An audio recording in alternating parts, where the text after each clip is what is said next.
Hey, what's up, players? WWE Hall of Famer Teddy Long. I just want to endorse some of my brothers that are doing an outstanding job of podcast. I'm talking about the first Black Champ podcast, one of the greatest podcasts of all time, and it's growing and growing each and every day. Talking about my man, J.R. Bang and Champ from the Port.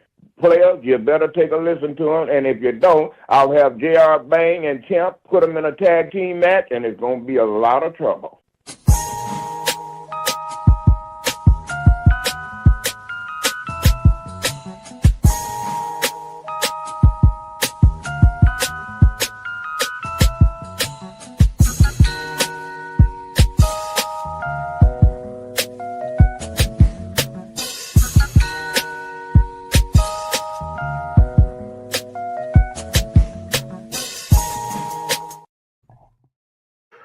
What up? What's happening? And good day to all of you out there. It is another week, and we're going to talk about wrestling as we know it because, hey, it's definitely about to change, and we about to talk about a lot of the changes that could be on the way. So get ready as we prepare to talk to you about wrestling like nobody else in the world.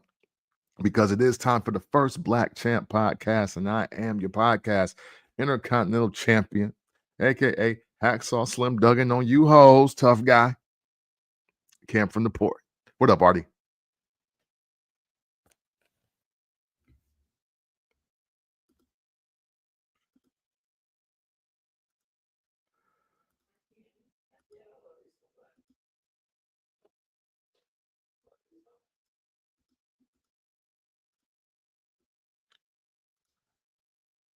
Second. Yes, I would be talking. Okay. I definitely would be fine if this was I Ain't Gonna Hold You because I was sitting there talking with my mic off. I had hit the button right here on that joint.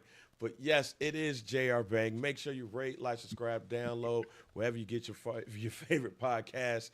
Y'all already know what a home is, Barbers Chat Network. Make sure you download us wherever you get your favorite podcast for the audio version. Yeah. And make sure you follow us on everything, the FBCPOD.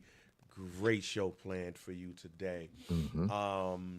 But before we go, because we tend to do this, how you like these Grammy nominations? Man, you know what? I'm very pleased, and honestly, I'm very shocked. I'm very shocked because this year, and I don't know, I could be wrong, but and please correct me if I am wrong. I don't remember 2 or 3, definitely not more than 1 nomination for the Grammy Album of the Year that was in the hip hop and or R&B category. And this year we got 3. Yeah. And that I was like, whoa, hold on. Either the world is changing or it's coming to an end. Because that ain't supposed to go like that. And even though I doubt my pick is going to win, it's just great to see the nomination, though. It's great to see the nomination, as well as the other nominations as well. Yeah, this is the first time that there have been 3 rap albums in the Album of the Year category. And if you add Leon Thomas's Mutt, this is the first time that half of the nominees are coming from the rap and R&B categories. Yeah. Who is your pick? So, well, my pick, who I want to win, is Clips. Let God sort them out. That's the pick. But the winner is Bad Bunny, though. There's no way it's not Bad Bunny. I'm not so sure. Hey, I'd love to be wrong. Here's why I'm not so sure. I'm not so sure because we're going to see how many people are MAGA in these Grammy nominations. That's a fact. We're going to see. I believe that Bad Bunny is going to win? Yes, I believe Bad Bunny is going to win. Mm-hmm. But I'm not going to put a stamp on it because I want to see how many people are MAGA that's voting. Because who I think is going to, I want the Clips to win, and I think they got a good shot to win, because of the timing of when the album came out. I actually believe Sabrina Carpenter is going to win. Now, see, I'm glad you said that and I'd be with you. But unfortunately, I've been talking to some like diehard Sabrina Carpenter fans, and they don't like the new joint. They was like, Oh yeah. this is cool. Like, I've heard two things. One is better than Taylor album, but this ain't the last one. So I'm like, interesting. So since there's no firestorm from the fan base, because I clarified, they was like, no, she next. I was like, so I was like, because like, hey, Taylor Swift like 30 something now. Who's the pop star taking her place? Unanimous. Sabrina Carpenter. That's who it is. And I was like, more in the Chapel Realm. They was like, yeah, because she on her like lifestyle stuff. Like, but like, they said Sabrina's just like classic young girl becoming a grown woman. She's from the Disney ecosystem. I was like, oh, she like on her Britney Christina, Justin Timberlake stuff. It's like, yeah, she's not doing the sexual thing. Oh, not boy. Excuse me. Girl meets world. Yes, yeah. And I was like, I didn't even make the correlation. And I watched some of those episodes. So don't get me wrong. That is the one who probably in the MAGA world, that is the winner.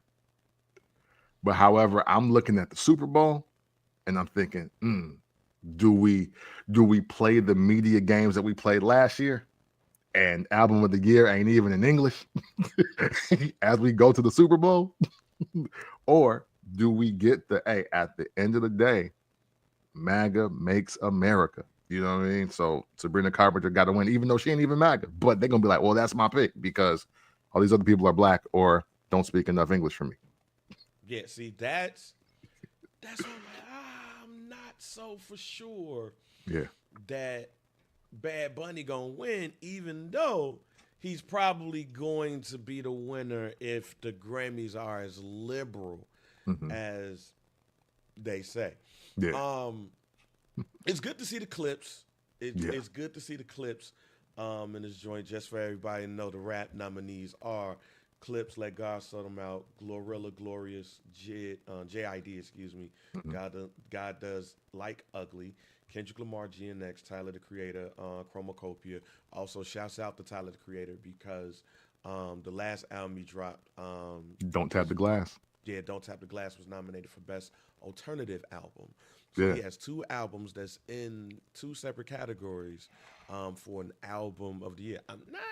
I was really thrown for the Best Alternative, but I think he might have opened the floodgates of non-rock albums being added to the Best Alternative category, which might make a couple of them mad and upset. Yeah. I do believe. Now, here's the thing. Now, clearly it's between three albums. Clearly. Yeah. It's between three albums. It's between Clips, Kendrick, and Tyler. Yeah. Do you go with the Grammy? Well, it's clearly you go. You're thinking the Clips are gonna win, and you're going for the Clips. Do you think that the Grammy voters will go Grammy darlings, which are Tyler and Kendrick Lamar? This is like, I don't know who to pick when it comes to the Grammys because these two have been dominating the rap Grammys for quite some time. Or do you think they split the vote, which can happen? They split the vote, and this is how Clips gets in and win. Yeah, I think a couple things are working in the Clips' favor, actually. I think the fact that one, Tyler is going to win the alternative album, the alternative album award. I think that's going to work in his favor.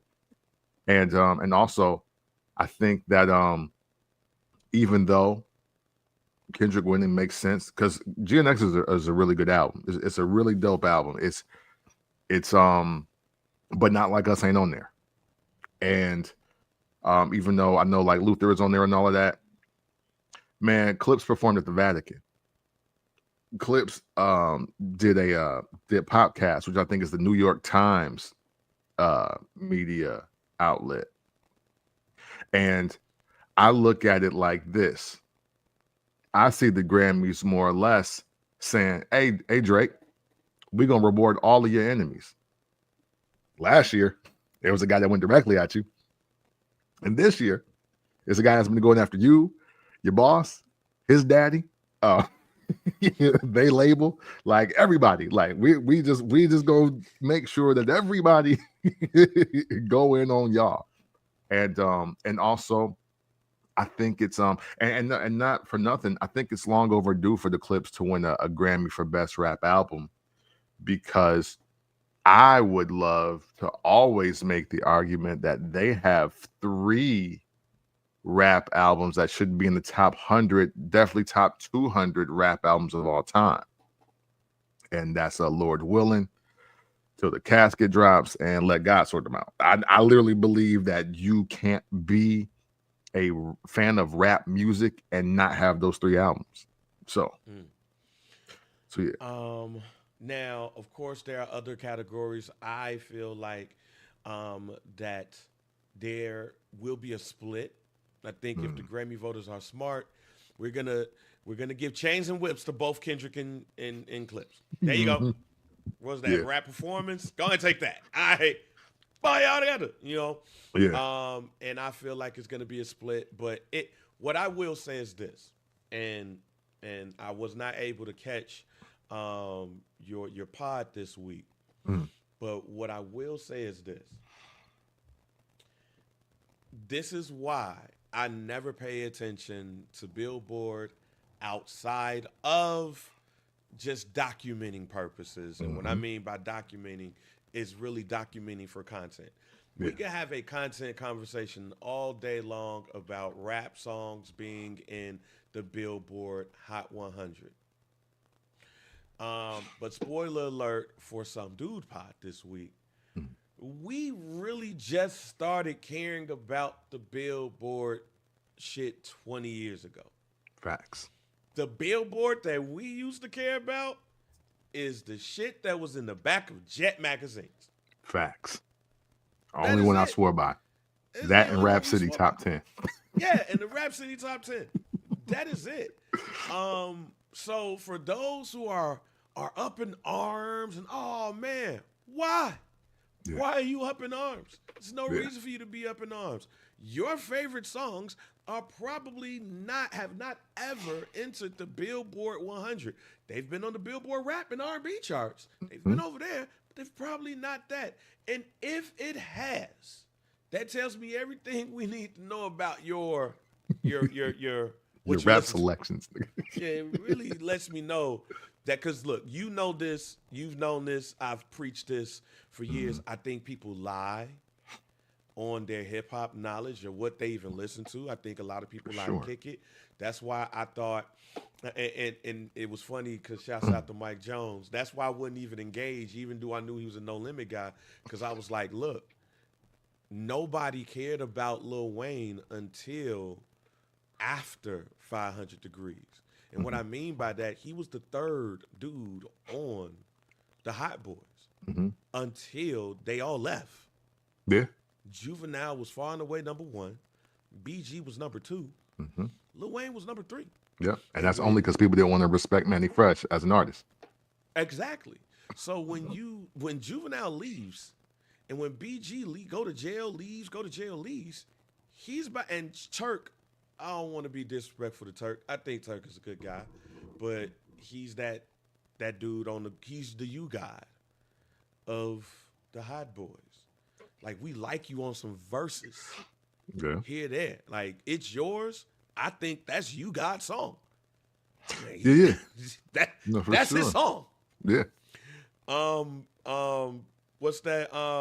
I Need a Hot Girl. That's Turk's song. Yeah, absolutely. Like the fact that came on the verses and he wasn't there, I was like, see y'all lose because the best verse ain't there. Exactly. So them are your songs. But only your core group of fans, only your P1s are trying to listen to your project. Also, when you look at the fact that Lil Wayne was you can't get Juvenile or BG on this track. We gonna put Lil Wayne on there. And I always give the example of why is Lil Wayne and Cormega on the song with each other.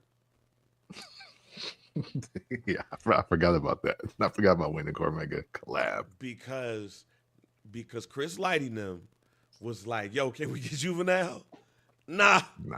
Like, that's can we get BG? Nah. We give you Lil Wayne? You know, like that's still in the budget. You know, he on the way. Yeah, we got Noriega. Can we get Juvenile? Can we get BG? Give me Lil Wayne. Yeah. No, Lil for sure. Wayne was the head nigga damn of Cash Money for a number of years. So I knew that none of those songs was going to be played because the niggas in the heyday of why this event is going on is Juvenile and BG. Yeah. Yeah. Easy. Got flack for that. Well, that's because people don't know. Because people don't know. Hey, you know what? And I said this before it even took off on the event. That is, I was like, man, there's two types of people that are going to be watching that versus. It's going to be the people that only know the Cash Money run because y'all were in high school then. And then it's the people that were in junior high, middle school, junior high, when the No Limit run came, that bled into high school, and then Cash Money took over. And then Cash Money is your late high school, college, or just adult life, 20-something's life. But you have to be there to live both times to realize how close of a race that was. Like, it wouldn't have run away. And I was like, this could be 11-9 either way. But my money was on whatever Nia Jax or Manny Fresh do. So I was like, and that's going to be the deciding factor. I said, I think everything else cancels each other out. But if Nia Jax comes out there and they ain't got no girls on Cash Money, ain't never no women around. I was like, and Manny Fresh, all hard legs. Yeah, exactly. Like super sword fight in the South. That's what it is. And then I was like, well, Manny Fresh is the most entertaining person. I was like, and his album was actually really dope. It's 30 tracks. You know, I hate long albums, but I was like, man, Manny Fresh is the best entertainer out of all of them. He ain't the best rapper, but he's the best entertainer. So if he come out there and get to do his thing, I was like, this might look real close. And shit, Mia X came out there and looked like the greatest rapper alive. Man, and see, the only reason why I disagree with you, is because people lie. Yeah. There's only one person. Let me just state this now. There's literally only one person that I know for a fact no Cash Money album cuts. That's Chris. Oh, hey, shout out to Chris. I was like, that's it. Hey, I was waiting because I was like, I don't even think I know the person that knows. And the reason why I know this, because for years, I would go to the store with him to buy Cash Money and No Limit albums. That man probably has every last one, starting with maybe Ice Cream Man, that album. Oh, wow. That album was on. He got the compilation albums. Oh, straight up. He has the compilation albums. If you ain't got the No Limit Cash, if you ain't got the No Limit compilation albums, you ain't involved in this discussion. Yeah. And that's a fact. So I knew it was gonna be some songs that's played, and I'm like, that's gonna beat any Cash Money song because I know what they're going to play because they're gonna be handcuffed by Juvenile, BG, and Hot Boys. Yeah. And the mistake that Cash Money made was it don't matter. You go first, we go first. Matter of fact, fuck it. We'll go first. Yeah. And I was on the time during the Fantastic Voyage cruise. And it was me, A+, shouts out to my homie Maddie. We are all at the table. We are all at the table for the team dinner eating. And when they said we'll go first, I said, yep, this is over. This is over. Because there's going to be some songs where you just going to be like, Yeah.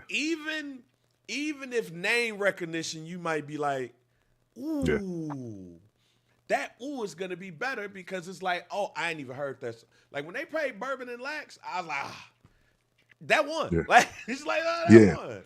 Yeah, the beat and the hook alone. Hey, yo, Soul by the Pound, man. But one thing I was like, man, people are gonna realize how cold Soul by the Pound was in that time. I'm like, fuck the raps for in general, but like the beat selection, like that's people need to realize that happened in Louisiana.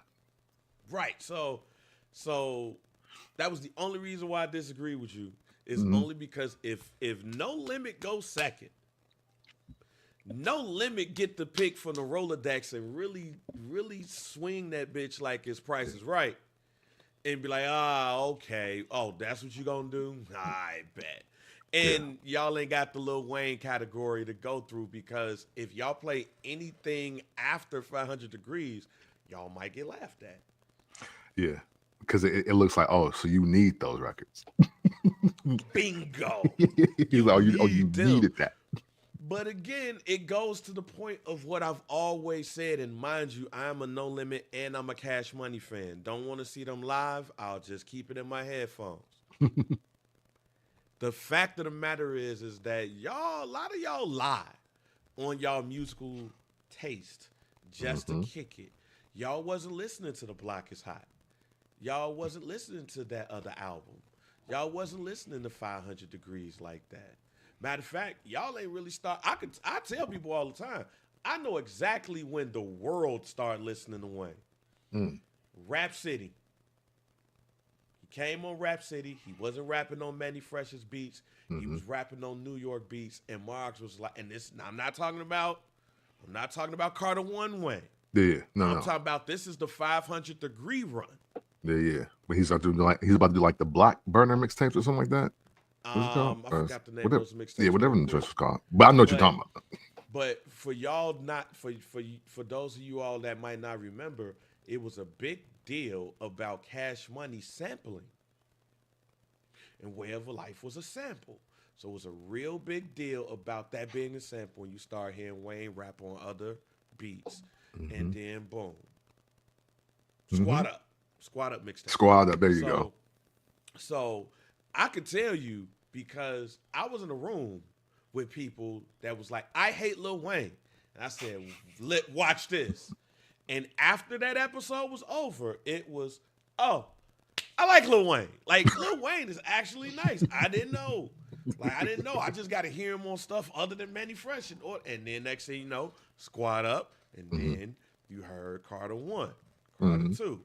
But if the Rap City episode of him promoting 500 Degrees and him rapping those, because matter of fact, if my memory serves me correctly, this is when you first start seeing him wear red too. Because every Cash Money episode on Rap City, they was wearing blue. Yeah. Oh, they lunch. Flag swap. You know what I mean? Yeah. I guess we can do that. No, I don't know. But nah, man. Hey, y'all make sure to check out all of our pods and everything and stuff, to hear all of that content. But now let's get to the wrestling camp. Yeah. Stop listening to Billboard. Yeah, please stop listening to Billboard. You know what I'm saying? Nothing against Billboard, by the way. No. It's just that when you complain about that, we know what you listen to. Yeah. Two things I want to say, and we can move on. Why you shouldn't trust the Billboard? Listen to everything that Bang just said, because Bang, how you feel about the song Ice Cream? And there's only one ice cream when I say ice cream. Oh, that's one of the greatest songs. It peaked at 37 on the Billboard Hot 100 in 95. 37. How you feel about Shook Ones? How you feel about that song? Oh, you already know that's one of my favorite songs. I think The Infamous is probably the greatest sophomore album of all time. Hey, Shook Ones Part 2 peaked at 59 on the Billboard Hot 100. Stop listening to Billboard. 2025 is one of the greatest rap years ever. Ain't the top 10, but it's up there. And that's what matters, because hip hop culture and rap music is super separate from media, politics, and the music industry. Stop listening to Billboard. Let's talk wrestling. Now, let's get into this Wrestling Joiners Camp set. So look, man, hey, for those who looked at Monday Night Raw, out here last Monday, you saw Logan Paul turn face. Then he turned heel at the end of the night. Yeah. I'm not gonna sit up here and say I'm shocked and surprised that he would stay a heel of why would he be a face. I don't think nobody would cheer Logan Paul long term anyway. But he hit CM Punk with the brass knuckles. Shouts out to Jey Uso in the video they had at the, that they shared. They say he got you with the gimmick. He got you with the gimmick. I was laughing my ass off. I was like, "Oh, he got you with the gimmick, huh?" But he got him with the gimmick, and it looks like Logan Paul has aligned himself with Paul Heyman in division. Thoughts on that after seeing that? Yeah, man. Well, my first thought was Logan Paul turning face is the worst thing that can happen to wrestling in 2025. I literally said that. And I come from that perspective only because, one, that's literally his real life like persona. Speaking to a coworker that don't watch wrestling at all. And somebody on the will call list name was Paul Logan.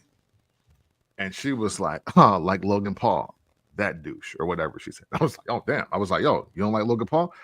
She was like, yeah, no, he's a bad person. I don't like him. And I was like, damn. I was like, damn, what'd he do? Because I'm thinking like, yeah, what just happened? And she, as a young person, is still mad about that video. I think that he did in China or Vietnam. I forgot where. It was an Asian country. He went there. He did something with like a dead body and took pictures or video or whatever. Yeah, right. Never. I haven't saw it, but I heard about it. And bottom line, it happened years ago. So people in real life hate him for that. You know what I'm saying? Like they literally hate him for that. So you bring him to a world like wrestling where him being naturally hated is already working. And you try to turn him face. That gets even muddier because even the crowd was like, do we want to cheer for Logan Paul? Even though he's standing next to CM Punk? Like, it was never in the front of anybody's mind. Like, that was the thing to do. So by the time we get to the end of the show and we're back and forth, I was like, okay, boom, that's where we go. Because I wanted it to be a ruse from the jump. And I thought that he was going to sock CM Punk in the first segment, and then they were going to jump him, and then he was just going to roll out and let the Vision do what they do. But the whole standoff, the clever standing there, and I was like, okay, yeah, he waiting too long because he already got scraped up earlier. He should have been fired off on dude. So then when Paul hits him and then gives the brass knucks to Paul Heyman, I'm like, do I like Logan Paul joining the Vision? And part of me does. However, though, I think you're in the same situation as Logan Paul has the ability to take some of Braun Breaker's heat. And I don't think that's the right decision either. So I'm kind of on the fence on like if he should join the Vision. It looks great on paper, but Logan Paul is still Logan Paul. And we want Braun Breaker to continue to be Braun Breaker. So I'm not sure where to go with this. This kind of goes in line of what this show is going to be about, especially if you see the title. If you are a TKO person, then Logan Paul is your guy. If you're a wrestling person, then Braun Breaker is your guy. So if this is not a Survivor Series thing, and you're really looking at this and you're looking to see who's the next, who's going to lead the group and all of those things, you don't put Logan Paul and Braun Breaker together because in the wrestling world, Logan Paul is not a B player. He's not a guy that sits in the sidelines. And Braun Breaker, we thought that he did that enough to where, okay, Seth Rollins is out, now it's your time. If you're putting Logan Paul in Seth Rollins' place, that means that Paul Heyman is going to be leading the charge of Logan Paul versus CM Punk for a championship, which from a wrestling standpoint, I ain't seen Logan Paul have a bad match. I've said this on Facts. here. We've said this on here. We will continue to say it. But I don't want to see Logan Paul versus CM Punk just as much as CM Punk don't want to see Logan Paul versus CM Punk. Mm. He don't want to see that. I don't want to see it. Wrestling fans don't want to see it. But the casual are going to know both CM Punk and they're going to know Logan Paul. Yeah. They're going to know both of those two more than they know probably somebody else that you could put against them in this fashion. Yeah. So, again, we got War Games is coming up on the 29th. I have a prediction that I want to throw out, but if that doesn't happen, I could see where TKO is going when they look at who should go up against who in order to sell tickets, to get streams, to get subscriptions on ESPN, and all of those stuff. Outside of that, to me, there's no reason to put Bron Breakker and Logan Paul in the same group unless it's only for War Games and that's it. Yeah. You know, I'm with you 100% on that. And and I'll save my guarantee of also why till later in the show. But yeah, man. Even though I do believe that Bron Breakker will be fine, and I think this year, especially the second half, is going probably greater than expected. Adding Logan Paul to the vision for me right now, it would cause too much muddiness in one, who's the front guy, who's the leader, who's next to get that world title shot. Because although you could make the argument, man, Bron Breakker's whole year to me, and I think I've already said this, his whole year to me screams WrestleMania main event night one already for me. Well, look, we will see. But talking about that part, not just talking about the vision, but the WWE food chain. When we look at the heels and the faces on Raw and SmackDown, it's not like Logan Paul was like some high mid-card or whatever. He's already been in the top of the card. But typically he don't win those big matches, and he's only won the United States Championship. So are you cool with, if Seth Rollins is going to be out, and it sounds like he's going to be out for 6 months at the very least. That's what it sounds like. That's what we've been hearing. Does Logan Paul replace, or should Logan Paul replace Seth Rollins in the food chain in the top of the card going forward? And should we really entertain the possibility of Logan Paul becoming the world heavyweight champion? Man, so it can be done. I want to say that it can be done first and foremost. However, the person that literally should occupy it is LA Knight. And I say that because LA Knight has done all the things. Him and Logan Paul, ironically, are in the same boat, right? They've both been the mid-card champion for the brand, and I think they were both for SmackDown. Matter of fact, I think they fought each other for the same U.S. title.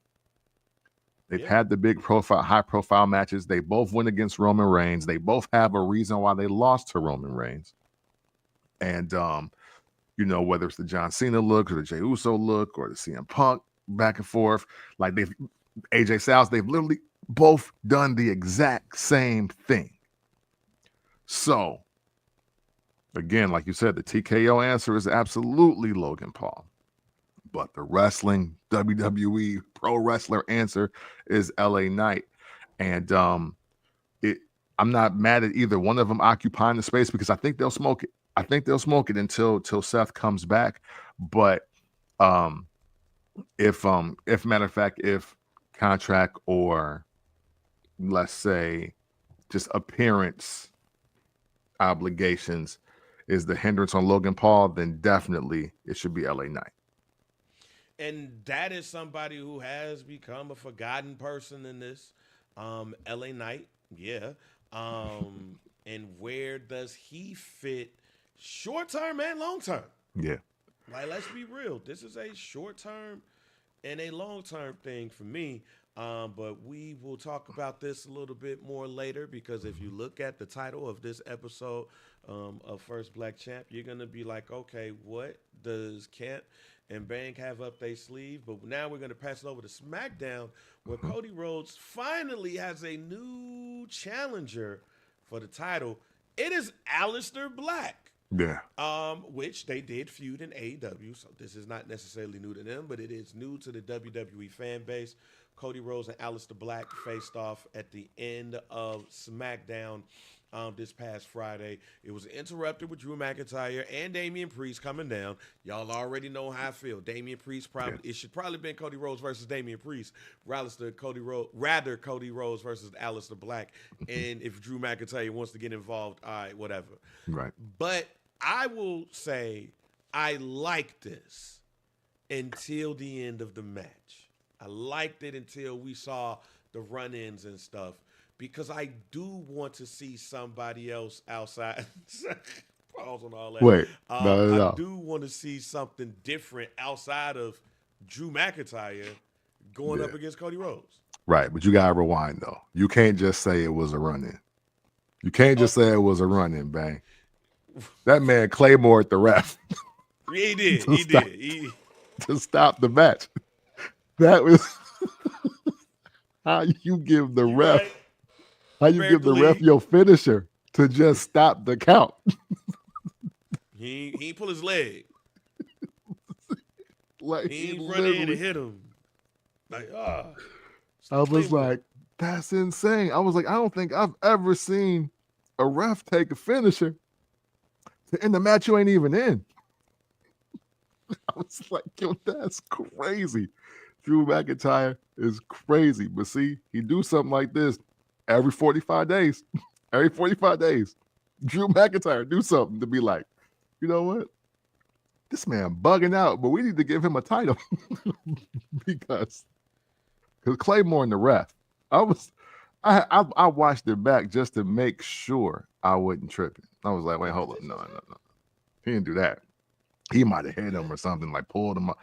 And then it was like, you see the other angle? I was like, he Claymore'd the ref. I was like, oh, this match over. Like, his career over.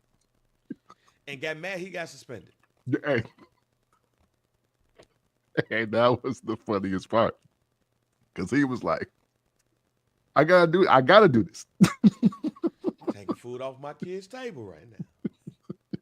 What are we talking about here? Oh, God. Shout out to Drew McIntyre, man. You're nuts, bro.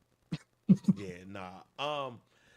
What were your thoughts on seeing not Drew McIntyre, excuse me, Aleister Black versus Cody Rhodes? Because, I mean, before the run-ins and stuff happened, and I was like, hey, I'm all in for this at a PLE. Yeah. Yeah, I mean, hey, look, it's hard to not like Aleister Black. Shout to Cross, too. He was he talking about Aleister Black and Zelina Vega are just the new Karrion Kross and Scarlett, which I get your point, but hey, you know, hey, Aleister had better matches though, so it's not. But I did like the aspect of it being new opponents. I like it being random, and I like that we got some quality out of it, you know, because again, we're tired of the story, even though the new story now. And I think we alluded to this last week. The new story is now like, hey, you want to play rough? Okay. And it sounds crazy and probably pause-worthy without the Scarface accent. But Cody Rhodes is officially on his, I'm going to keep this title by any means. And I'm going to do absolutely whatever. So if you're going to use the belt, I'm going to use the belt. If you want the chair in the match, then I'm going to use the chair in the match. So I do like this switch in attitude because he's still doing it and being a face. But hell, that is the American way. So I don't think people gonna be born anytime soon. and that's what makes this interesting. And I do like the aspect of Cody Rhodes, even with the attitude change, not going against the tweener. You know what I'm saying? Like the fact that no, Aleister Black is definitely a heel, and we're going to unveil this character change with a true heel, because I think that's important. Because if you don't, you run that risk of people thinking that they should boo Cody, much like what Bianca Belair went through earlier in the year when everybody loved Rhea Ripley so much and they loved Io Sky so much that it was just almost natural instinct for them to boo Bianca Belair because they wanted them to win so bad. And I mean, obviously she changed everybody's mind mid-match, but still, I think you build greater character when you have the polar opposite happening, like what they're doing with Cody. So I can't be mad at it. Yeah, look, I can go all day long about how Damien Priest deserves to be in a bigger type of match and all of that stuff. My issue with this is simply the ending of that match. Like, why did we need all of that unless it feels like what we might get coming up on the 29th at Survivor Series, War Games. Now, they've been pumping it, so we know we're going to get War Games. But what is going to be the match? What is going to be the plan? It seems like the only thing that I feel like we know we're going to get is Rey Mysterio versus Dominic Mysterio. Now, whatever the stipulation for that match is, we'll figure it out, right? I think it's going to be a career versus title match. The mask is going to be included in that. You know, I've been pumping for this for almost 2 years now. Dominic Mysterio, Rey Mysterio, mask versus hair. But now since Dominic got the AAA Mega Championship and he has the Intercontinental Championship, Ray got his career and his mask titles versus mask and career in their hometown of San Diego, California. What a way to end this if I'm Rey Mysterio, or what a way to get a humongous pop. I also last week talked about how this is WrestleMania for me. So maybe we don't get that here, but this continues and go to WrestleMania. Either way it goes, this is a possible Bang Be Knowing moment. But I do love this. Outside of that, we don't know what the hell going on. So your thoughts on Ray and Dominic, but also where do we go for War Games here? Well, my thought on Ray versus Dom is you called it. hashtag Bang Be Knowing. I think everything that you said last week is about to happen. And it was all in Ray's promo when he was like, yo, as long as I'm around, you never the greatest luchador. And I was like, oh, okay. That sounds like Bang wrote this, and we should talk about it because here this nigga got me again. Right. You know what I mean? So those two though, I want the fair one. I want the straight 101. Enough of the family games. Enough of my girlfriend is making me slap you, or or just all of that. I'm tired of my sister and my mom hesitating on slapping you. Like, skip it, because now Dominic Mysterio is a grown man with 2 titles, and he is a top star in the same organization that his father brought him to. And I think now it's just time to just, hey, run my fade. The classic father versus son one last time. And you know what? I almost have to kill my son. So this is going to be the last time we do this. and I like that story. I think it can be one of the most compelling stories in wrestling. Although I'm not the biggest fan of Rey Mysterio promos, but no matter what happens at Survivor Series War Games, I hope that is a singles match. And I hope it is the singles match that you said it was. The hair versus mask match, Lucha Pride on the line. And I think there's no better way to end it because, I mean, hey, if we haven't noticed as wrestling fans, retirement stories are now officially the angle now for everybody. It's not just the thing that Ric Flair started so many years ago. Now there is this thing where wrestlers are going to get their swan songs. Legends are going to get their swan songs the right way. So, John Cena kicked it off. AJ Styles grabbed the baton. And I think Rey Mysterio is going to be the next in that space as well. You know what I miss, Kemp? Yeah. I miss retirement matches being retirement matches and not knowing that it's going to be a retirement match. Mm-hmm. I miss retirement matches where we don't see the person for a while and just maybe we see them randomly at some joint and they fight, not wrestle. Basically, what I mean is I miss the Stone Cold way of retiring. I miss the Shawn Michaels way of retiring the first time. We didn't see him. They're gone. Bye. Yeah.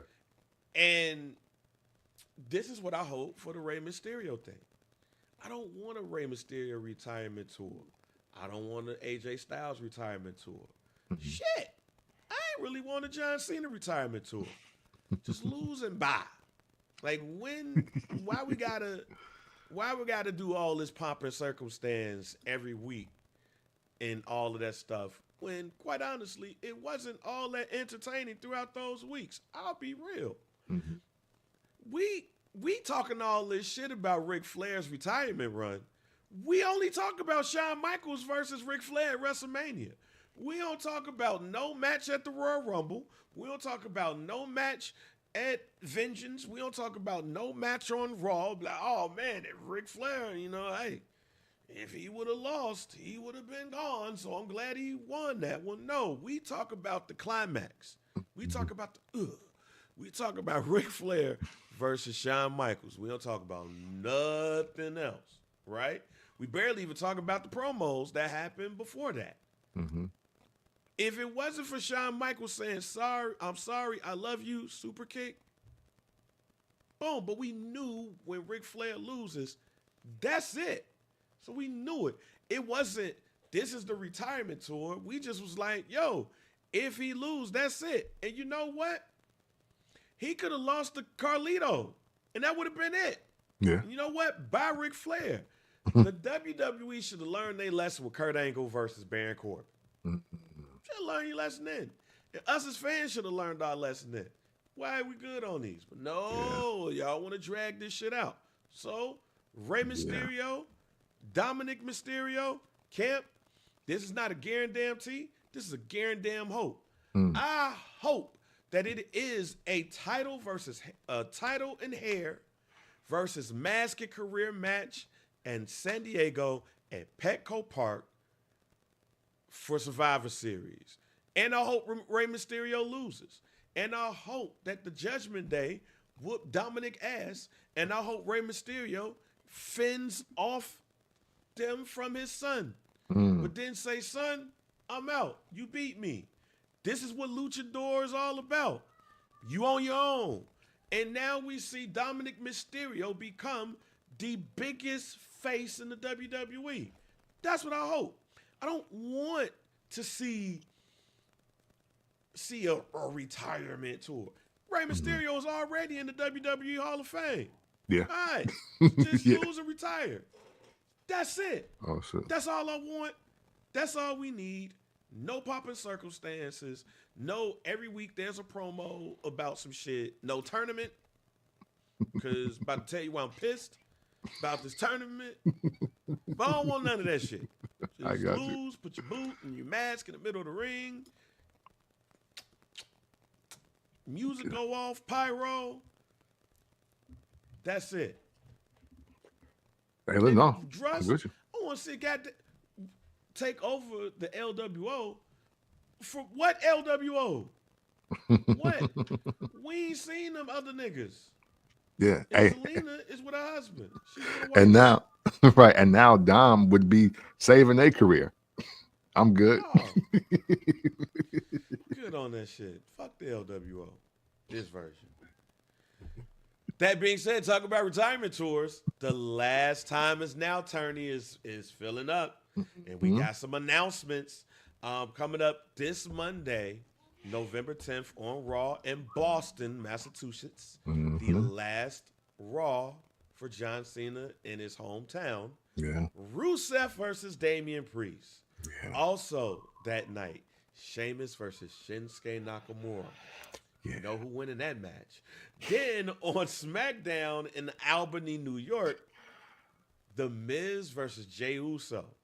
Probably the one match that I'm like, oh, that's interesting. Yeah. Then we have LA Knight versus a surprise.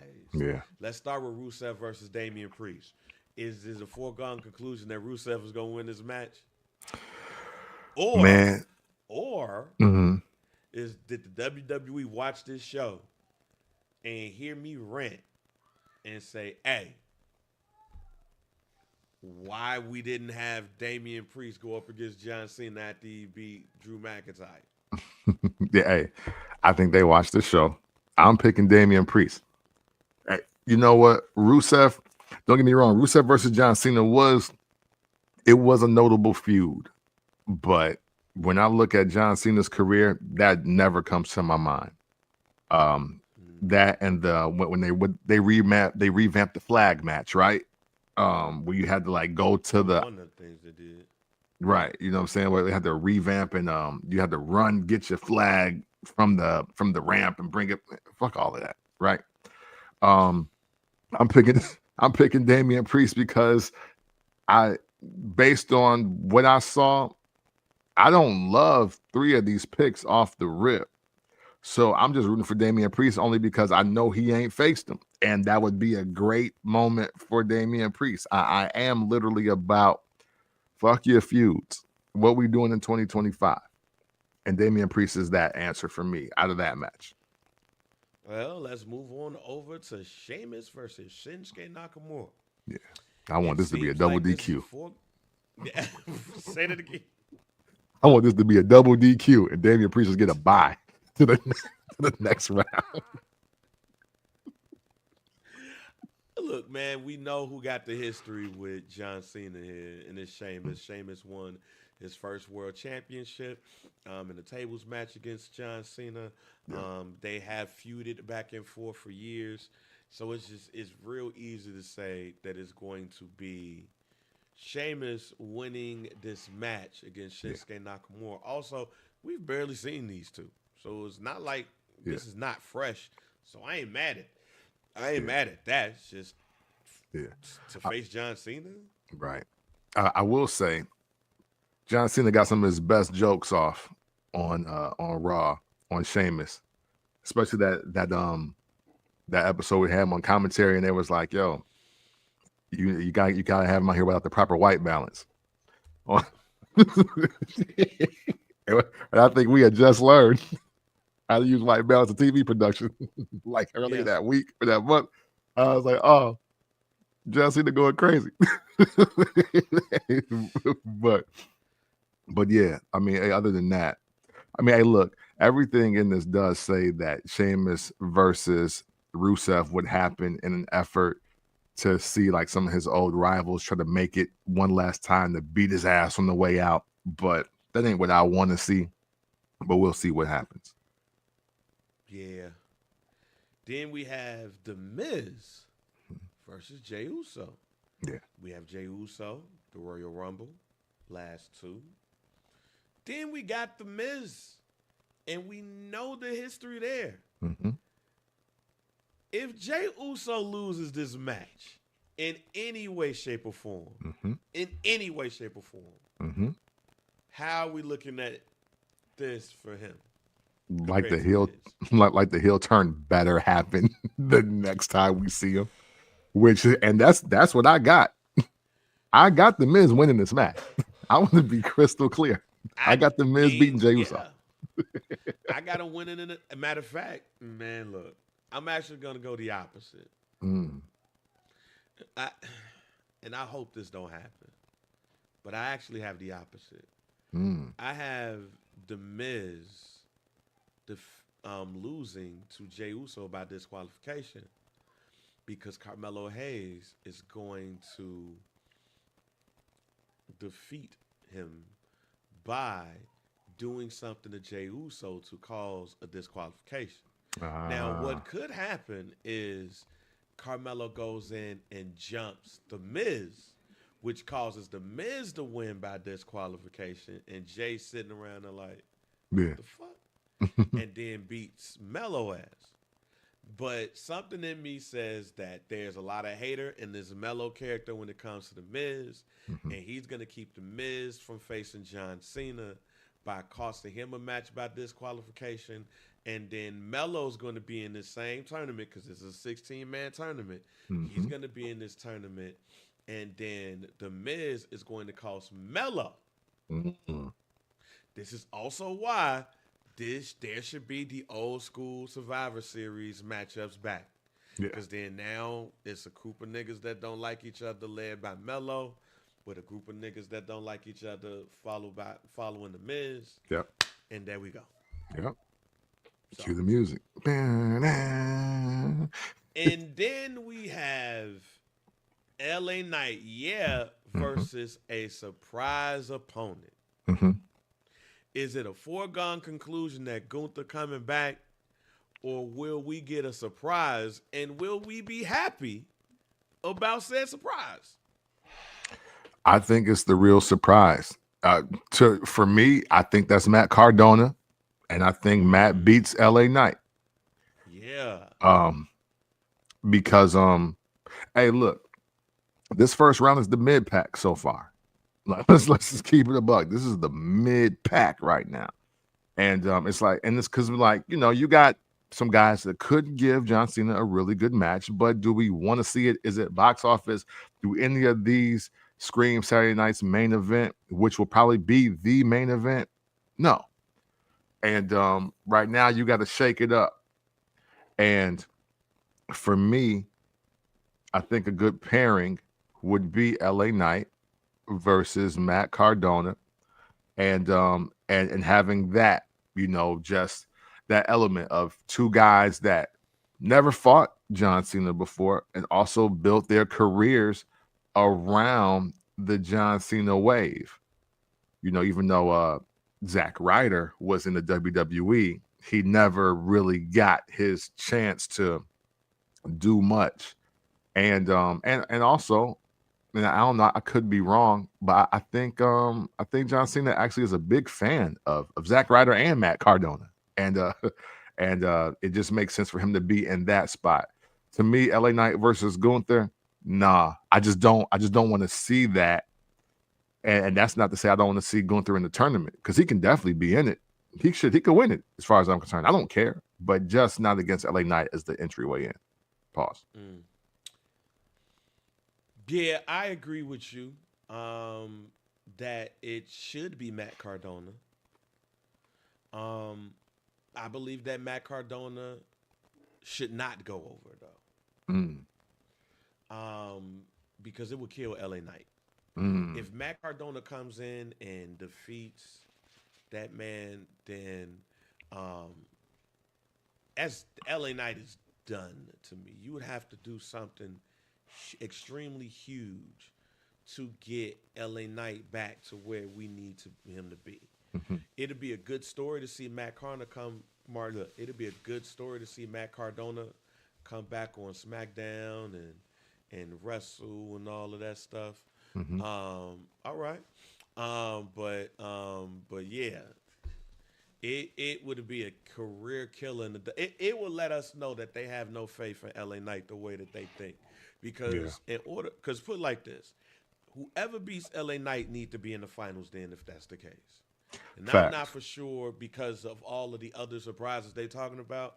I'm not so sure if that's going to happen. But Matt Cardona coming out, looking at the crowd, getting a huge pop, and people being like, oh, and then you getting the Matt Cardona chant, Matt Cardona, Zach, right? Whatever that looks like. I'm cool with that.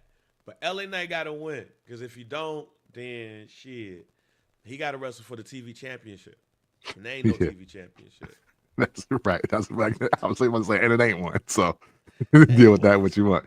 You know what I'm saying? Hey, wrestling fans, whenever Matt Cardona debuts, if it's that SmackDown or not, you gotta do the Matt Cardona. Woo, woo, woo. You gotta do both of them. You gotta have it. You gotta do the Matt Cardona. That'll be the one. Woo, woo, woo.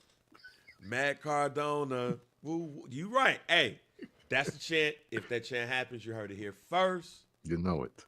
On First Black Champ. Now, let's go into a lot of conversation that's been happening around the WWE name for about the last couple of weeks. Let's start with Ridge Holland. Ridge Holland sent out a tweet that said, I never thought I'd be able to pay my mortgage. I never thought I'd not be able to pay my mortgage. Yeah. I feel like I just been hung out the drive to getting injured working for another company on behalf of WWE. Add that to my contract not being renewed, knowing that I wouldn't be able to wrestle for 7 months. This is brutal. Yes, they're taking care of my surgery and physical therapy, but let's be honest, that's the bare minimum after what we sacrificed for the company, plus the possibility of having to get my neck fused too. Talk about totally getting fucked. That tweet came from Ridge Holland after it was announced that Ridge Holland's contract would not be renewed by the WWE. After that tweet, the WWE was like, all right, well, shit, bet. And they let go of Ridge Holland. So there's a GoFundMe with Ridge Holland right now that people and multiple wrestlers had donated to. Jesus. Now, let's also get into Westside Gunn. Westside Gunn. Now, let this be known and clear. We on this podcast are not only Westside Gunn supporters. We talked about how much Westside Gunn has brought the culture to wrestling outside of Fourth Row. I went on this and talked on this podcast and talked about how he be at events and they don't even be showing him on the screen. He be in the front row and they don't be showing him on the screen. They'll show some random ass comic. They won't show that. Now, there's also reports of, well, Westside Gunn talked about his love for wrestling, and he talked about buying tickets to the WWE in Buffalo this past Monday, and they kicked him out. Yeah, there's also reports that the WWE sent him a cease and desist on incorporating references of wrestling, the audio, inside of his albums, his songs. Which, if anybody listens to Westside Gunn, a lot of his songs are either named after wrestlers. They incorporate wrestling, whether it's through audio, whether it's through lyrics. What's also interesting is that that Westside Gunn and his Fourth Row company, I believe, does have a working partnership with TNA, which has a working partnership with the WWE. Yeah. Your thoughts on what we've been hearing from Westside Gunn and that there's a possible cease and desist? My instant thought is, well, this all makes sense now. And I totally get. So I see both sides, unfortunately. And I only see both sides because I know what it's like to work for a corporate company and how just media and content and imagery is all like kind of just mixed in. Because just like if you work for a radio station and there is a shootout outside of your event and the people could have never walked in, or one of them could have walked in and then walked out and got into the shootout or whatever. The fact is that if Channel 7 or, Fox News Chicago, anybody pull up to that event and then your banner from the station you work for is out there, unfortunately, you become liable because people don't read, people don't comprehend, people commit to misunderstanding whatever they see or hear, and they say, "Oh, dude got shot at the radio event." And now it's hard for you to get corporate dollars in. And I'm sure TKO, Endeavor, WWE, they're using the excuse or they're using the reason to say, well, this West Side Gun character, he celebrates Chris Benoit. He celebrates Hitler. His song may be called Tito Santana, but it's about somebody getting cut across the face. I don't want for somebody to be Googling these random wrestling references and then his music comes up and they think that this is what we're about. Now, you would be expecting common sense to reign supreme and be like, no, this is just a fan of wrestling, and that he's an avid supporter of this industry and he is not the actual face of it. But then West Side Gun doesn't do himself many favors, because even under the guise of art, he wants you to be clear. Hey, I did this. I brought that. I do this. These people wouldn't be here doing this and that if it wasn't for me. And I could absolutely see the WWE, TKO Endeavor having a problem with that. It's like, well, okay. Well, hey, since you think that's what you did, well, you can't be here then. And you start your own promotion. Yeah, you can't be here. I think it's wrong. I think it sucks. I'm not here to advocate for it. I don't like it because we sat through 2-3 years of PLEs, bang, and we were like, yo, how come they ain't acknowledging West Side Gun out there? Like, he's sitting right there. He's in the camera shot, and they are not acknowledging who it is. Even when him and MVP and I think it was Shelton Benjamin and Bobby Lashley took the picture and they did the Hurt Business joint with Wale and all them. They still didn't acknowledge him. And I'm thinking, oh, okay, we're breaking some ground. No, not what happened. So it's unfortunate that it has to go this way, but unfortunately, I do get it. And there's nothing we can do about it. You know what I'm saying? At the end of the day, doing business with ESPN is doing business with Disney. And whether we are of hip hop culture and we get it or not, the fact is that corporation don't want to get it. Now, is that a reason to remove him from events? And no. But is it a reason to do a cease and desist? Well, yeah. It actually is. Because the vision that the vision that Vince McMahon and even the WWE have of Tito Santana or Coco Beware or Bruiser Brody or something like that is not the same image and likeness that he's representing. In hip hop culture, we call that playing with your name. So there's the conundrum here. I mean, I hate this happening to West Side Gun. It won't stop me from listening. I listen to Hills Have Eyes 3. I think it bangs. But I do get this, even though it's unfortunate. Okay, this is one of those many times where my thought changes after listening to Camp. My thought has changed. Wow. There's one thing to be a fan, but then there's the other thing when it comes to clearance.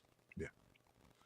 And just because I am a fan of yours, that does not mean that I should be out here pushing and promoting and all of those things. Mm-hmm. Just because you are a fan of the product. Mm-hmm. So what? Yeah.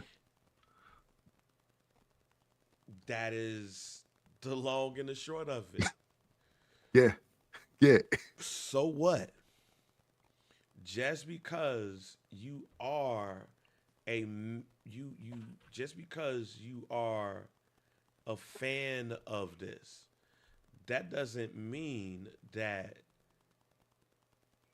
we have to give you what you want because you support us. Yeah. That's business. That is life. Yep. Now, it does make me wonder, and let me say my opinion will change if Westside Gunn were to say, "Yo, I've talked to Triple H. I've talked, just say Triple H, Yeah. For not sure. even Nick Khan. Like Yeah. I talked to Triple H, have a relationship with Triple H, and all of those things. It might change." But until that is said, because I did not see that, and if somebody has seen that, please send that to me. Mhm. He's not said that he's had a relationship with Triple H or Nick Khan or The Rock. You might have relationships with wrestlers in the building, but you Yeah. don't have relationships with management. Yeah. So I do now see both sides of it. This is somebody who is pushing the love of the sport. You're looking at somebody who's pushing the love for your company. He's spending money, a lot of money. And he's probably out in front pushing wrestling more than some of the people that you have brought in there. Yeah. Yep. Drake was at an event, didn't even want to be on the screen. Right. I don't see, was that 21 Savage? I don't see 21 Savage Yeah. being like, yo, I'm a super wrestling fan. Offset has said that he's want to get into the ring and stuff. So there's that. Like just thinking about him, O'Shea Jackson Jr. Yeah. has a wrestling podcast and everything, and they Which is show another him on the person. screen now. He has the working relationship with the WWE now too. Like I'm thinking about some Yeah. of those people in the hip hop community that you see on the screen, and then you say, hey, you know, they don't do anything. But on the Right. flip side of it, you see Westside Gunn everywhere. And I Yeah. don't know his real working relationship with AEW. So Right. that I don't know. And stuff. There's been times where Westside Gunn has been to AEW and I ain't seen no acknowledgement Yeah. too. Yep. So on the flip side of it, if Gunn is using the name, image, and likeness of the WWE without the WWE's permission, there's two things that come from that. One, I wonder if the cease and desist has already been sent, because then if that is the case, then two, then of course they will kick you out. Yeah. Yep. Yep. Yeah. I mean, because it's deeper than, oh, I'm just a wrestling fan showing love from a business perspective. Look, if you've ever heard any West Side Gun album, he has audio, sound bites from wrestling events and promos and everything. And he just inserting Fly God or West Side Gun or Griselda in it. And it's just like, don't get me wrong, I was wondering, damn, what is his budget? because how do you do this? How do you get all this off? But at the same time, you know, even though I don't, speaking to a couple of Russ's points here, I don't think Travis Scott, the Travis Scott deal falling apart has anything to do with it, and I also don't think West Side's relationship with Tony Khan really matters that much, more than the literal copyright infringement that's taking place, and that's their deal. Because look, they being the WWE have picked songs about drug use and sex and violence for theme music for PLEs. So I'm not even really here to say that the content is even necessarily the issue as far as with the music that West Side Gun is making. However, you know, when you and not only that, when they go to Atlanta, every rapper in the world is there. I didn't know 2 Chainz, Offset, 21 Savage, Quavo. I didn't know all them were wrestling fans. I had no clue. But whenever the WWE comes to Atlanta, all of a sudden we know all these black rap artists happen to be wrestling fans. I think really the thing here is just business, because on the flip side, their argument could be, okay, well, you own Fourth Rope now. Hey, bro, let your wrestlers cut their promos and y'all take their matches and you take their names and their likenesses, and then you use that for your album. You don't work here. You know what I'm saying? Like, you can't work at Home Depot and then go snatch out the power tools from Menards and it's all good. You can't. It don't matter if you put the Home Depot sticker on it or whatever. It just can't be done that way. So hopefully they come to some kind of agreement, because the creative process that is Westside Gunn, I think, is undeniable. So I want him to keep doing it somehow. But then again, hey, if those C&Ds are to the tune of 6 and 7 figures, boy, he ain't selling that many records, even independent. Sorry. Yeah, and see, the fact that Gunn does have a wrestling company, the fact that people like Booker T has participated, Jordan Grace has participated, and everything. I just want to know, and it might be everything that you're saying. It literally might be everything that you're saying. And man, this might sound bad, what I'm about to say. So I'm going to try to choose my words carefully, because I know people that have a relationship with Westside Gunn, right? And everything too. And I would love to have a conversation around this and all of that. Is Westside Gunn might be big enough to send a cease and desist when it comes to your content. And ladies and gentlemen, probably ain't nobody bigger or big enough or not big enough to not get a cease and desist. So Westside Gunn might be big enough to get a cease and desist. Is he big enough to get an explanation? That's important. Is he big enough for a statement to come out by TKO Holdings to say, this is why we did that? Yeah. Is this if a tree falls in the forest, do you hear it situation? Yeah. To me, it is. To the WWE or TKO, I am not for sure. Yeah. Because they might look at Westside Gunn as just a nigga who be buying a lot of tickets. Yeah. Hey, no, facts though. Hey, and this circles back to our original starting point. Hip-hop culture versus the music industry. And the hip-hop culture, Westside Gunn is a really big deal. In the music industry, he's not one of the top 5 grossing artists that exist. But we don't care, but a TKO Endeavor would care. It's like, oh, does he keep the lights on in Atlantic? Does he keep the lights on at UMG? Oh, well, oh, he doesn't? Oh, okay. Well, we don't have to explain anything to him. It could just be like the random like copy machine, like the owner of Xerox. I'm like, dude, we don't owe you no explanation, bro. Like, right. just get out of here. And quite honestly, to me, that would be bullshit. Yeah. But I'm also a Westside Gunn fan. Yeah. But it would be bullshit. That man has brought the culture to wrestling in a way that I don't think that others have done. Oh, facts. That's a fact. Just state this. If I were to look at wrestlers in hip hop, Westside Gunn is probably top 3 in bringing the culture to the product, and he ain't 3. And I ain't talking about, oh, he put The Rock in the video. Yeah, no. Type shit. Or Right. I'm talking about money spent and actual real true support. Because the one thing that I heard in that is I spent money. Yeah. WWE didn't comp me nothing. Right. I spent money. That to me is the overall will support there. Yeah.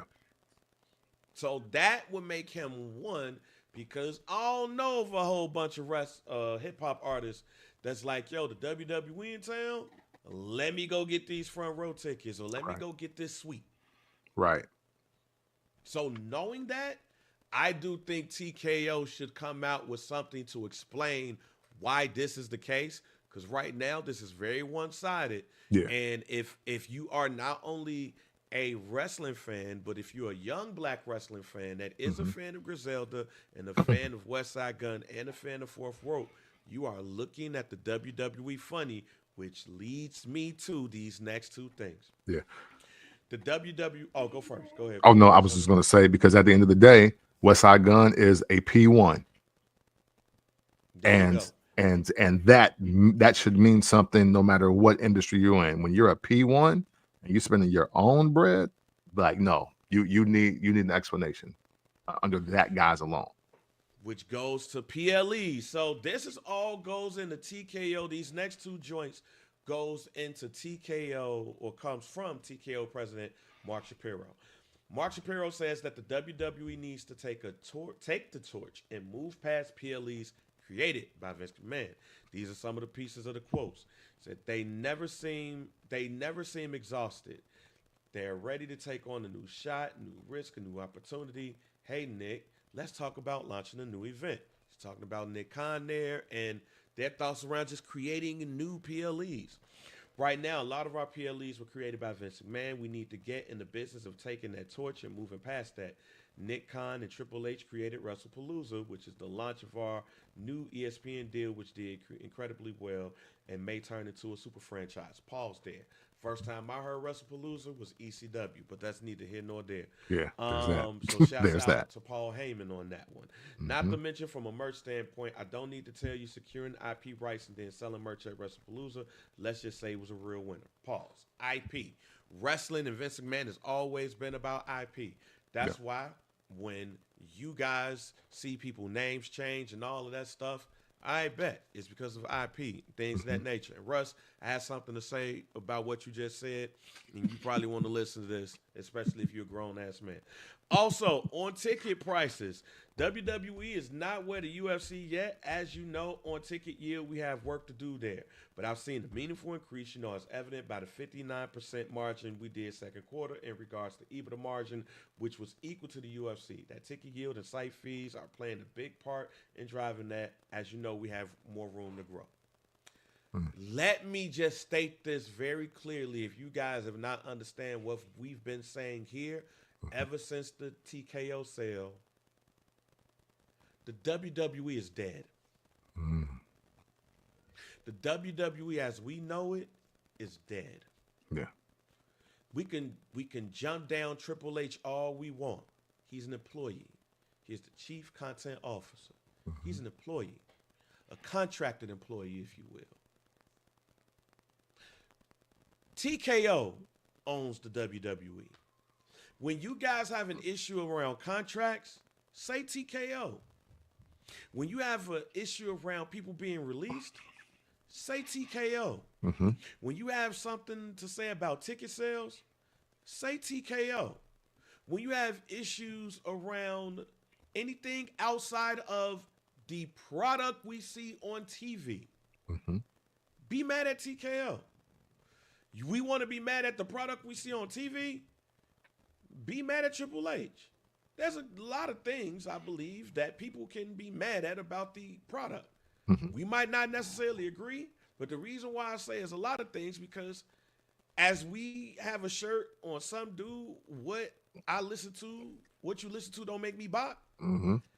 What I watch don't make you pop. What I watch don't make you mark out.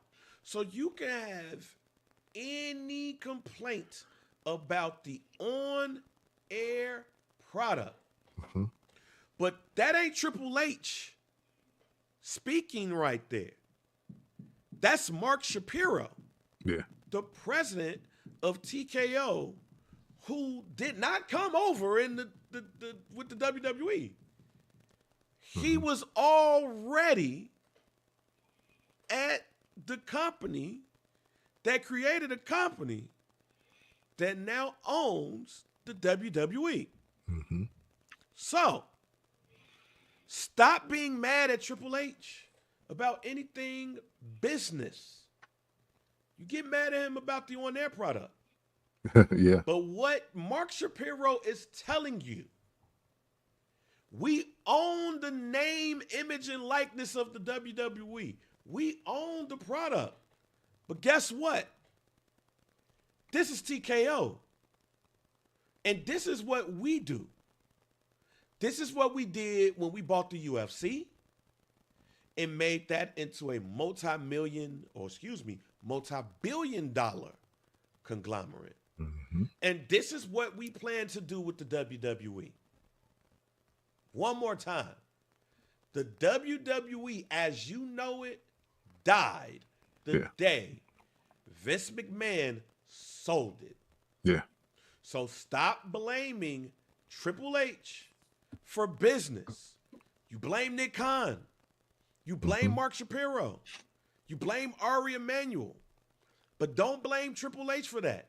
Yeah. You blame Triple H for what we see on the TV. Why there's a lack of faces and a whole bunch of heels. But it ain't a lot of people chasing. We're seeing the same wrestling matches over and over again. Your favorite is not at the top of the card.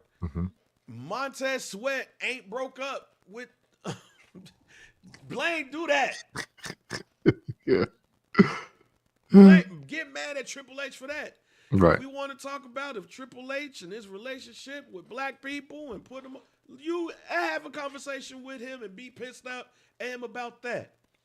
But Nick Khan and Mark Shapiro consistently tell you where the business of the WWE is going. Somebody else is telling you. Vince McMahon is not telling you. Somebody else. Yeah. The WWE, as we know it, died that day Vince McMahon signed that paper. And if we want to go even deeper, it died the day that Wall Street Journal article came out with Janelle Grant. So you all need to make a decision to either watch AEW, watch TNA, watch NWA, and support that. Yeah. Or stop bitching every time something comes out about the WWE. Yeah. Because it's dead. TKO owns it.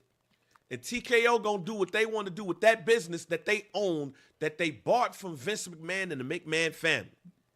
Triple H is in the White House working with Trump. Linda McMahon got a whole ass job. Stephanie is helping out her husband, and she's being a stay-at-home mom. Yeah. This is totally different than what we used to. Yeah. So get your grown folks' pants on, be an adult, and make a decision and live with it. Yeah. Because the WWE is dead. At this point, they could change the name to TKO, and it would be no different. The only reason why the WWE name is there is the same reason why they kept the UFC name, because the name is already known. It's the name you know. But the business of it, it's different. Yeah. Yeah. No, listen, you're right, because they literally could be like TKO Wrestling at 7:00 and TKO Mixed Martial Arts at 9. Like they could do that if they wanted to, but they brought the brand. Hey, listen, yeah, but between that article, that released, and the fact that when it was time to get rid of the company or sell the company, Vince didn't let his children buy it from him or just give it to him with a nice lump sum of cash on the way out, because it was already too far gone as a corporation to begin with.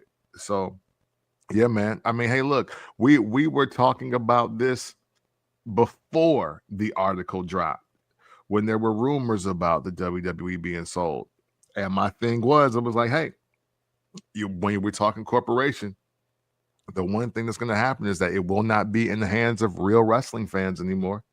It will be in the hands of money makers, money getters, and venture capitalists.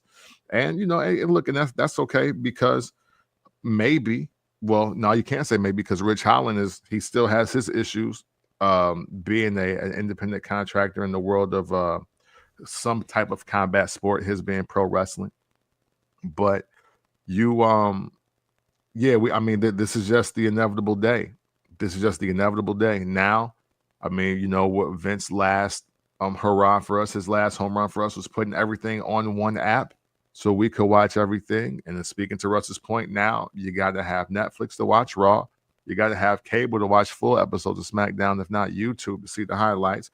You still got the WWE Network that's on Peacock, but then you got all the PLEs now on ESPN. So now, versus them as busting down one lump sum to be in one place to get everything, they've now diversified and quadrupled or 10x the monetization of it. So now you gotta pick, like, what do you want to do? What do you want to see Raw more than anything in the network? You want to make sure you got cable. What do you want to do? And and these are all moves that corporations make. That this wouldn't have been a move that Vince McMahon made, because Vince McMahon, when he coined the phrase WWE Universe, that's literally what he thought. Oh, no, this is my entire world. I do everything here.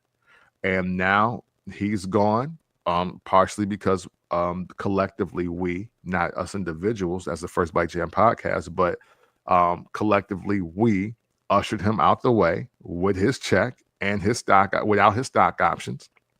And now this is the result. And it's just the circle of life. Hey, maybe Triple H and Shawn Michaels and Brian James and Billy Gunn and Stephanie McMahon, they all get together when all this is too far out of the way, and they build their own wrestling organization. And they built their other promotion, much like Tony Khan just did for us. But or they invest in NWA, and make that platform bigger. There's some things to be said and to be done, but yeah, unfortunately, man, this is it. Don't get mad. Just get a subscription, or a new new promotion to support. And I even go any further than what we talking about right here with this. Mm-hmm. Shit, they ain't doing nothing but what the NFL doing. Yeah, true. They ain't doing nothing what NBA did. They ain't doing nothing what MLB about to do. Yeah. So that tells you where the WWE sees themselves. Mm-hmm. You got to watch multiple streaming platforms to watch the NBA. You got to watch Amazon. You got to watch Peacock, ESPN, Hulu, ABC, Disney. Mm-hmm.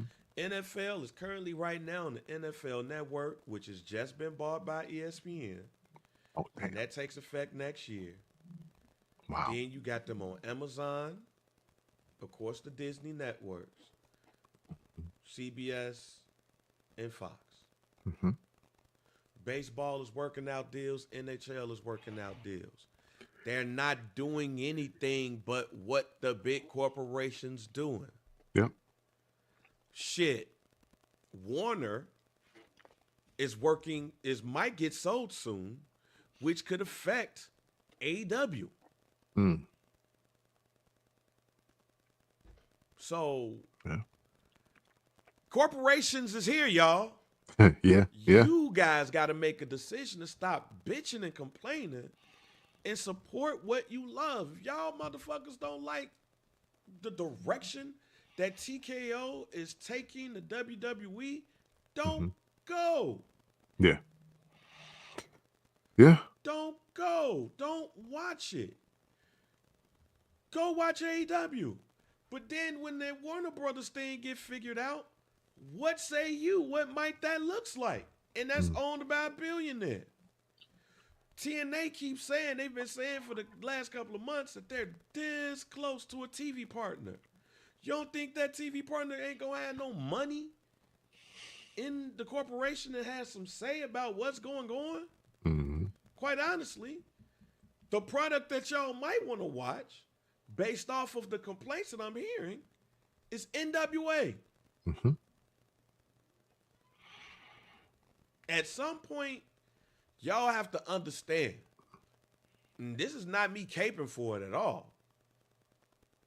I'm just saying that I ain't about to be on the interwebs tweeting about shit knowing damn well that the business model has changed. And you know what happens to conglomerates, to big businesses when the business change? They either adapt or they fall. Yeah. Go to a mall, y'all. They dead. Yeah, man. Go to a big box store. They're dead. Why? Because of online shopping. Yeah. Yeah. This is basically what's going on with TKO and the WWE. There's Andrade can't wrestle for another year. Reportedly, he had a 1-year non-compete. I thought non-compete for 6 months. Yeah. It's 1 year. Hey. Samantha came out and said the shit. I'm a year into my non-compete. Got 1 more year left to go. So you got a 2-year? Business model has changed, y'all. Yeah. Adapt or fail. Yeah. Hey, and just think, 2 years ago, they were complaining because they couldn't be on Twitch. That was the big gripe. Oh, I can't use my name on Twitch. Now look, it's a year and I'm still not working.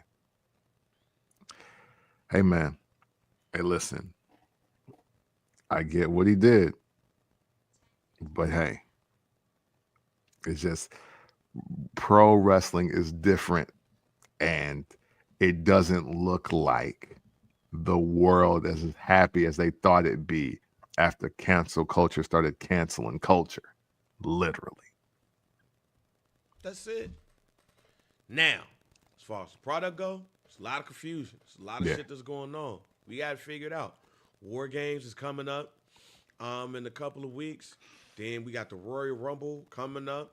Now, my question in thinking of what has been said here. Mm-hmm. Now, I know they're not about to go to a WWE 1, and then it's just like some names and shit like the UFC used to do. I know they ain't doing that shit. Yeah, nah. But I guess my only question is, when we talk about the PLEs, like, what are we creating that ain't already been created? WrestlePalooza was not a Nick Khan and Triple H creation. That was a creation of a pay-per-view name from Paul Heyman and ECW. You already use shit like the Great American Bash and others from WCW. And we brought back some old WWE names. I'm not going to lie. I liked that time in the WWE when they was like, yo, we got a new pay-per-view called this. Yeah. Is there something now? Let me know if I'm tweaking here. Is there something to knowing that this insert name pay-per-view is coming every insert month here? Or do you understand the fact that it's like, yo, business model has changed, things have changed, and yeah, coming out with newer and different names, fresher names than, let's say, WrestleMania, Right. SummerSlam, Royal Rumble, Survivor Series, Money in the Bank, like. Yeah. Well, for me, and I think I said this at the inception of the show being the first Black Champ podcast, everybody out there listening, is I've never been a fan of the monthly PLE anyway. And look, and that's the super old school in me. All right. I was always under the impression that Vince was bugging out. I only needed the Royal Rumble, WrestleMania, SummerSlam, and the Survivor Series. That's the only ones I felt I needed. And I didn't care. And I was like, hey, if you want to do an extra one, cool. I don't care if it's New Year's resolution. I don't care if it's Hell in a Cell. I don't care if it's Elimination Chamber. I don't care. As long as I keep the 4, I'm good. And now it sounds like, and I ain't gonna front, that reads, especially if we're agreeing that the business model has changed and all of that, that sounds to me like we're gonna get rid of everything but WrestleMania. And instead of WrestleMania being once a year, It might be once a quarter. And I don't know how I feel about that. Because remember, UFC is like UFC 46, but then 47, 48. Like you'll get 6 to 12 UFC events a year. And since WrestleMania is the name, like that's the one. If there's one thing that you can count on in the world of professional wrestling, you can count on everybody knows what WrestleMania is. And that is the only sports spectacle that rivals and competes with the Super Bowl, right? So that, to me, that sounds like we about to go from WrestleMania 43 to WrestleMania 50 real quick. And I don't know how I feel about that. Yeah, I don't know. I do agree with you. I am also a fan of just the 4 major PLEs. This is why I didn't mind Survivor Series coming back, and stuff. This is why I've always been a fan of, let's say, Clash of the Champions and stuff. For anybody that may be disappointed about that piece on what Mark Shapiro said, my only question to that is, ain't that what y'all say y'all be wanting out of, or y'all like out of AEW? That you can have extremely major matches on TV as opposed to it being on a pay-per-view. Not saving all of your big moments for that, making sure that every Monday or every Friday or even with NXT, every Tuesday is something that's major. Yeah. That's my only thought process on that. That sounds like to me that some of these PLEs that you care about outside of WrestleMania and SummerSlam might not mean shit no more. Quite honestly, WrestleMania might be the only PLE that means something because that's the one. Everything else is matter of fact.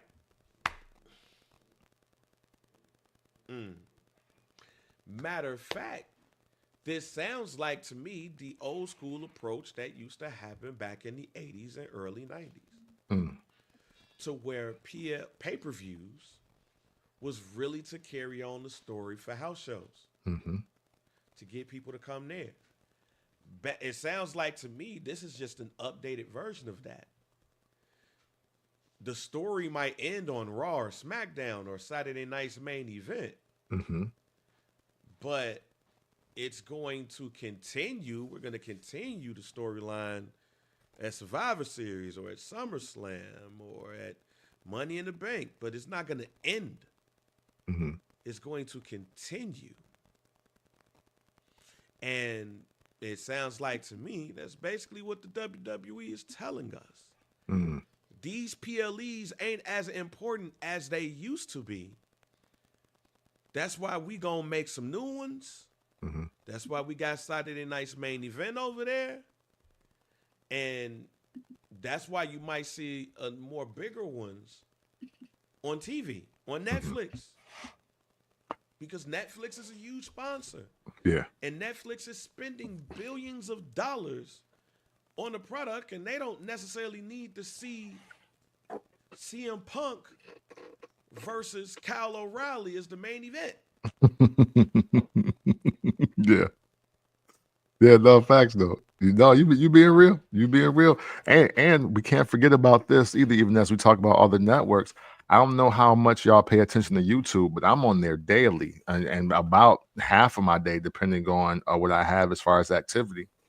And now there is a couple of channels, and not just the WWE on USA or the WWE channel, where you can watch high profile, high quality. I definitely paid my $40-$50 in the 80s or 90s, or I had to pay the network to see this events. Like right now that they have a whole live stream of every Survivor Series match, or like they'll have AJ Styles or CM Punk's whole discography or matchography on YouTube, just streaming live. And there is a lot of just wrestling content that exist for $3.99 on YouTube right now. And that's also letting me know that, speaking to the point about the markup on the tickets, it's like, well, hey, look, the whole back catalog is free and streaming, and you can catch it at any moment. Much like if you were ever not busy on a Saturday, you could see UFC Reloaded. And what is it? Mad people getting kicked in the head and punched in the face and choked out for 7 hours. And then comes the prelim show. So not only have you seen every best match from Forrest Griffin and Rashad Evans and Chuck Liddell and Rampage Jackson, but now you get to watch the Conor McGregor fight. and then it's like, oh shit, wow, all of that's free. where do they make it up at? You get on the ESPN app, and then you realize that to get the UFC 297 or whatever number they on, it's $100, and that's to watch from the crib. So it also sounds like we're getting to that now. What this all means for the WWE, hey, look, you know what? I think we got 2 or 3 years to really figure it all out, but I do think some abrupt changes are definitely going to happen.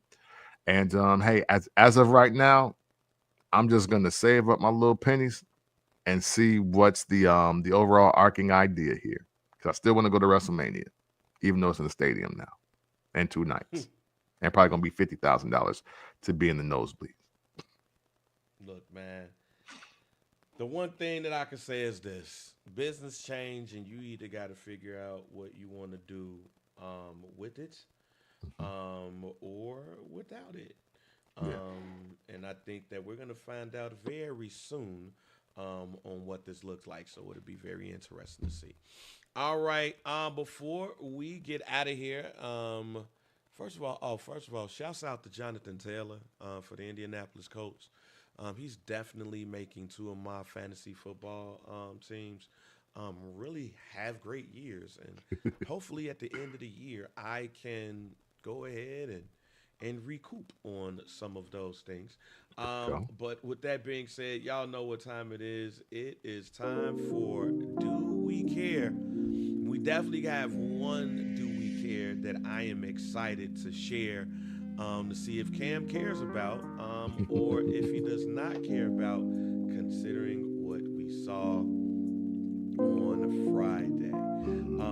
But first, we are going to go with a fave coming in with a fave. Hey. Do we care about Lash Legend and Nia Jax becoming a tag team? And does it seem like the tag team divisions are more robust with the women than it is for the women's world championships at this point? I'm going to say yes. I care because I care about all things Lash Legend.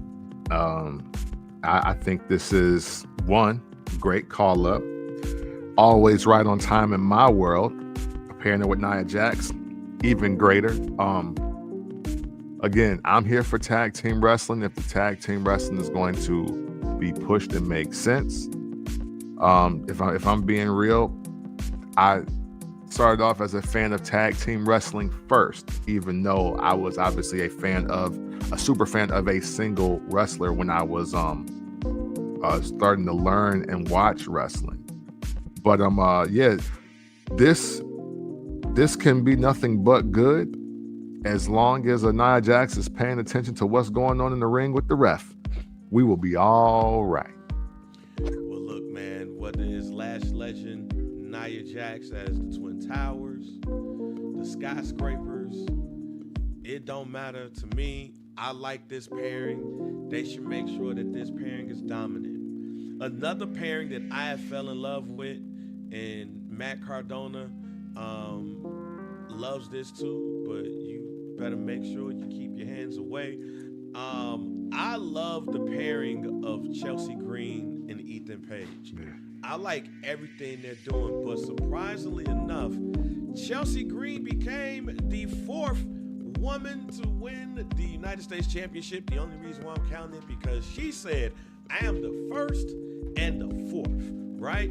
But this also makes not only her, but Ethan Page double champions, because Ethan Page is the North American champion in NXT. And now Chelsea is the United States champ, and they are the AAA mixed tag team champions of the world. So I don't know what this little name, the name of this group is. I know they still got Alba Fire, Piper Niven. She is on the shelf. Reports about her having a serious neck injury, and all of that aside, this has been fun for me. Yeah. I will tell you, I care about this to the point that I am going to make a guarantee that Chelsea Green will be holding a world championship in 2026, and damn it, she deserves it, because she's the most entertaining woman on the roster right now. Do you care? I absolutely care for literally everything you just said. No joke, verbatim, I was going to repeat that exact last half of what you had to say. I'd be forgetting Julia even had the title, and it should be hard to forget Julia has the title, but I did. So when Chelsea Green wins the belt, all of a sudden the stock of it just goes up immediately, and because now you expect entertainment, you expect also a decent wrestling match as well. You know, it's not just all flash and fluff with Chelsea, and I think this is great. For me, this era especially, we need to really have a deeper conversation about how Chelsea Green is the blueprint of how to be a wrestling character in this day and age, because I think she has it down 1,000,000,000%. So congrats to Chelsea. I care, and yeah, this will actually absolutely make me watch SmackDown and NXT more than I already was, and with my schedule, it ain't that much. And the thing about it is, what I love about Chelsea Green is exactly what you just said. She owns the character. She's not one of those people that is in the back, it seems like, complaining about, I don't have this title. I don't have that title. Well, I can't have a title. I want the title. No, she comes in, she like, yo, what y'all got me doing today? Yep. In fact, this is what I wish that what she's done from when she's got there, the injuries, being released, coming back to right now. She came in as a comedy character, came back as a comedy character. I wish that R-Truth would have did what Chelsea Green is done right now. But I love this setup, and I love this pairing. I hope that Ethan Page and her is joining her on the main roster. I like all of this. Shouts out to them. We normally care about some things like this, but I'm going to ask you, do we care about the wardrobe malfunction that seemed to take place on SmackDown this past Friday, with Charlotte Flair? Is there enough there to care? Well, the heterosexual male in me will always say, yes, there's enough to care. However, this is another one of those situations of how much do we like Charlotte Flair? And unfortunately, I think we got the answer again. Where it was like, yeah, it made a headline, but not so much to the delight maybe that probably even she may have wanted. I will say that Charlotte Flair is doing her best. And it looks like we are turning the corner on this pairing with her and Alexa Bliss, but unfortunately, Paige kind of closed the door on all this wardrobe malfunction stuff. You need more than that to get out the gym nowadays. Sorry, it's just one of those things. Hey, since the Paige leaks, women in wrestling and what they show has never been the same. In the 90s, this would have rang off. But now, between her, Paige, Lacey Evans, Mandy Rose. Like, it's just like, all right, you might make Reddit, but we good here. But hey, you should always care. I am a heterosexual male, as you know. Mm-hmm. But here's the only reason why I'm going to say I don't care. Because it happened too many times now. It's like, damn, like every time we turn around, there's somebody protecting their coochie or protecting. Like, look, y'all gotta watch what y'all wear, fam. Like, yeah. It gets to a point where wardrobe malfunctions. You be like, damn, again. Like, yeah. let's find us some new gear or put some nipple pasties on or something, fam. Yeah. Like, you can still look. A lot of y'all look sexier in y'all Middle Eastern outfits than y'all do in the outfits that y'all wear in America. That's a fact. Like, man, it gets to a point when I be like, damn, y'all doing this shit on purpose. Like, chill out. And certainly not least, probably last in your heart and everything, there was a match that happened on SmackDown this past Friday that put Dragunov in a title match defending versus Johnny Wrestling. Yeah. Do we care? Well, you know I don't care. But but I will say this match almost pissed me off because I was like, hey man, come on, Ilja. Like, let's not make this look too convincing. But you know what though?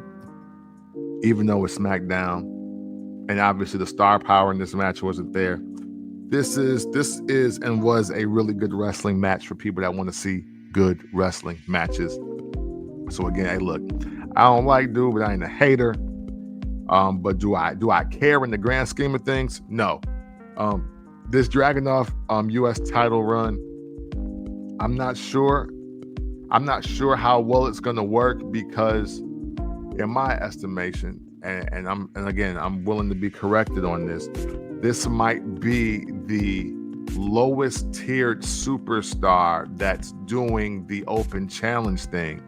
And I'm wondering how that's going to work because depending on when you watch wrestling or how long you've been watching wrestling or whatever, you might think that, well, hey, Dragunov is never the headliner in his own matches. Like you could argue that Johnny Wrestling is a bigger star than Dragunov, and how does this help? Well, how does this help him? Because even if you do beat Johnny Wrestling, you're not beating Damien Priest. You're not beating Aleister Black. You're not beating Cody Rhodes. You're not beating Drew McIntyre. So, hell, do we care? I think the jury is out on both of these and both of these guys, and for the match as it was constructed. I only care about these U.S. title challenges only when you're right, when it's somebody that threatens and stuff. I'm actually more pissed off at the fact that Tommaso Ciampa is the one that keeps coming out there to get a title shot, and he get to talking, and then Dragunov be like, yo, I'm just gonna go ahead and wrestle this person right here. And Tommaso Ciampa, in this setting right here, Tommaso Ciampa is not a strong enough character for me to be like, damn, why he getting passed over? At the same time, I know you got to build up your mid card. I do think that it's building up that, and I do like seeing Tommaso Ciampa in a stronger position. But it's like, yo, where's the Austin Theories at? Why is Grayson Waller not a part of this? Yeah. Like, why are some of these others not a part of this? So that's the only reason why I'm thinking that way in the way that I'm thinking.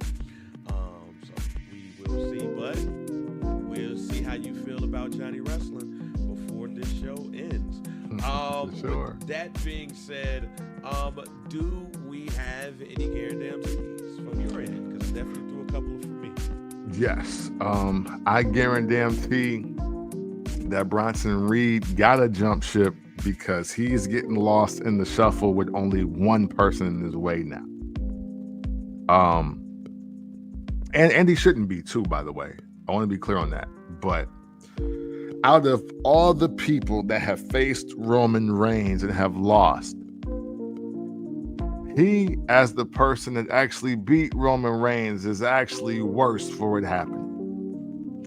And I don't know if that's because it was face OTC Roman Reigns, or just the fact that Braun Breaker is just that good, or the fact that even when Braun Breaker attacked Seth Rollins, it was Braun Breaker that made Paul Heyman and Bronson Reed jump down with him, versus them making the agreement that they don't need either one of them together.